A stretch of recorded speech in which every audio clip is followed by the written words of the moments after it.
Arrivé à ce stade, et bien sûr, si nous avons terminé les autres formats, on va se situer sur ce format A3 horizontal et on termine notre cartouche. On remarque ici qu'il y a des informations qui sont liées à la feuille ou bien au format et des informations liées à la pièce. On va essayer de commencer par les informations de notre mise en plan. On passe aux annotations.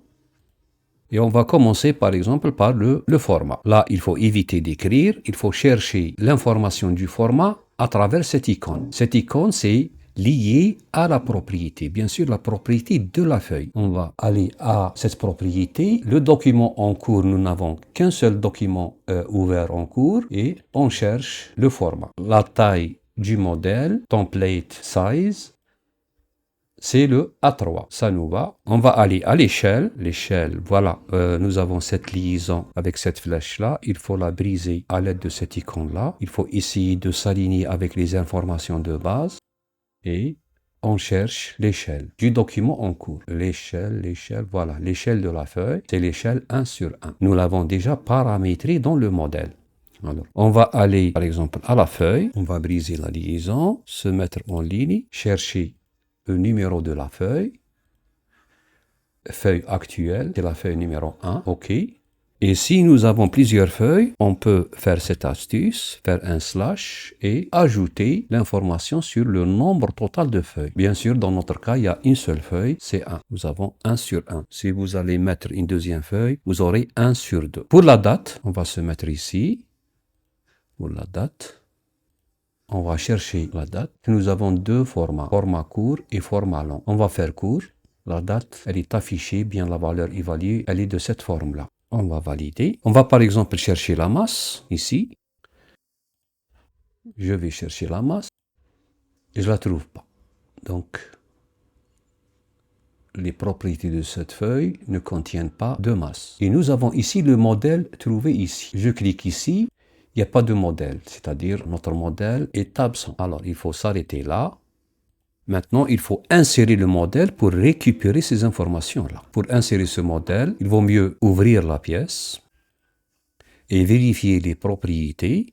Voilà, les propriétés, on cherche la masse, elle est là. On va basculer vers notre mise en plan. On peut insérer le modèle ici, par vue du modèle, ou bien on va ici, de cet endroit-là.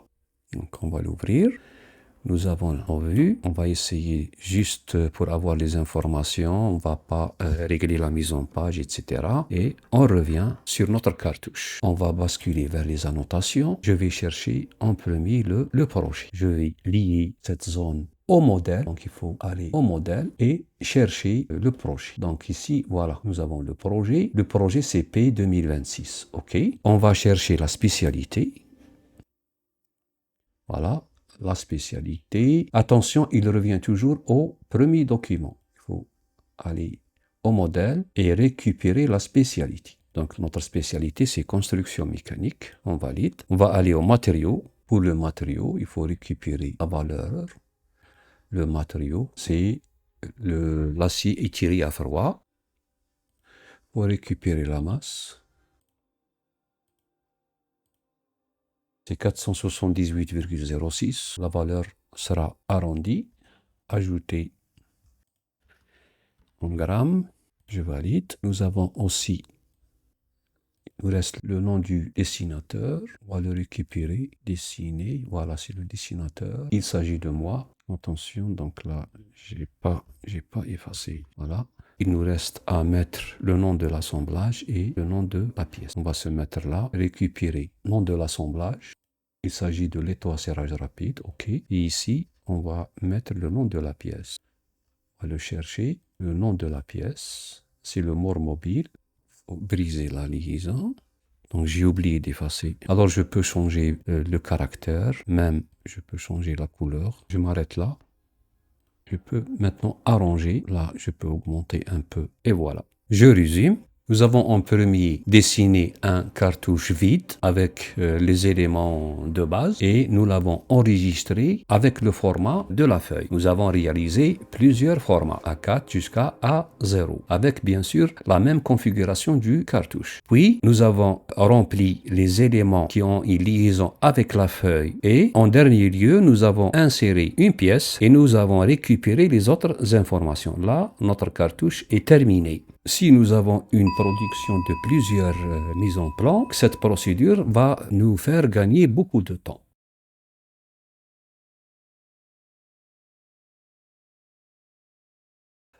Enfin, on va récapituler et on va voir les étapes à suivre pour réaliser une mise en plan à partir de modèles. Tout d'abord, il faut commencer par créer un répertoire pour les nouveaux modèles extérieurs à SolidWorks. Puis, on passe et on va créer une nouvelle pièce, comme d'habitude. Directement, on passe aux options et on règle les propriétés du document. Par la suite, on enregistre ce fichier-là au format PRT. Et on ferme le fichier. De la même façon, on crée une nouvelle mise en page. On passe aux options, on règle les propriétés du document et enfin on enregistre au format DRW. Et on ferme le fichier. Maintenant, on va commencer une nouvelle pièce. Là, il faut faire attention. Lorsque la fenêtre s'ouvre, il faut avancer. Il ne faut pas rester sur la fenêtre novice. Puis, ouvrir un modèle de pièce. On va le trouver parmi les onglets de notre fenêtre. On finalise la pièce. Bien sûr, on va remplir les propriétés de la pièce. On enregistre notre pièce au format standard SLD PRT. De l'autre côté, faire une nouvelle mise en plan. On passe sur la fenêtre à l'icône avancée, finaliser notre mise en plan. On enregistre au format SLD DRW, c'est le format standard. Une fois que vous êtes sur cette étape, n'oubliez pas d'insérer votre pièce dans la mise en plan pour faire la liaison automatique entre le cartouche et les propriétés. C'est la procédure pour travailler sur des modèles. Si vous avez à réaliser beaucoup de mises en plan, avec cette méthode, vous allez gagner beaucoup de temps. Comme je vous disais, dans le cas de plusieurs mises en plan, cette méthode de modèle nous fait gagner du temps. Le résultat de notre exposé est là, et il s'agit d'une mise en plan tout simplement. Essayons de faire un petit test en insérant une nouvelle pièce à la place de celle-ci. Alors, il faut réserver la place à la nouvelle pièce, donc il faut effacer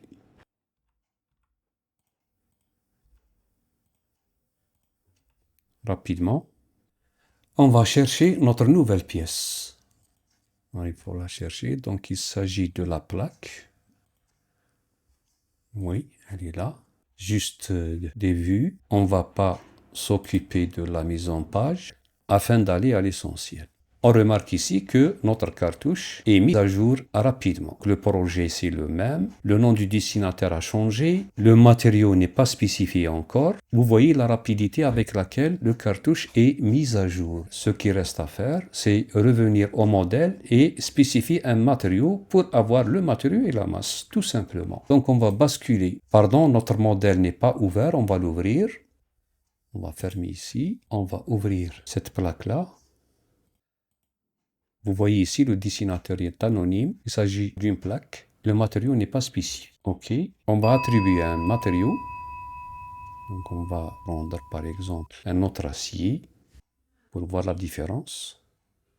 Juste, on va faire un basculement. Vous voyez ici que le matériau a changé et même la masse, elle est calculée par rapport à la densité de ce matériau-là. Voilà, c'est juste un test pour voir l'utilité de cette méthode-là. Je rappelle encore, surtout n'oubliez pas de remplir les propriétés pour chaque nouvelle pièce afin de les exploiter pour remplir notre cartouche. Et travaillez toujours à partir du modèle PRT. C'est tout ce que j'ai à ajouter. J'arrive au terme de ce tuto. Merci pour votre attention et à bientôt.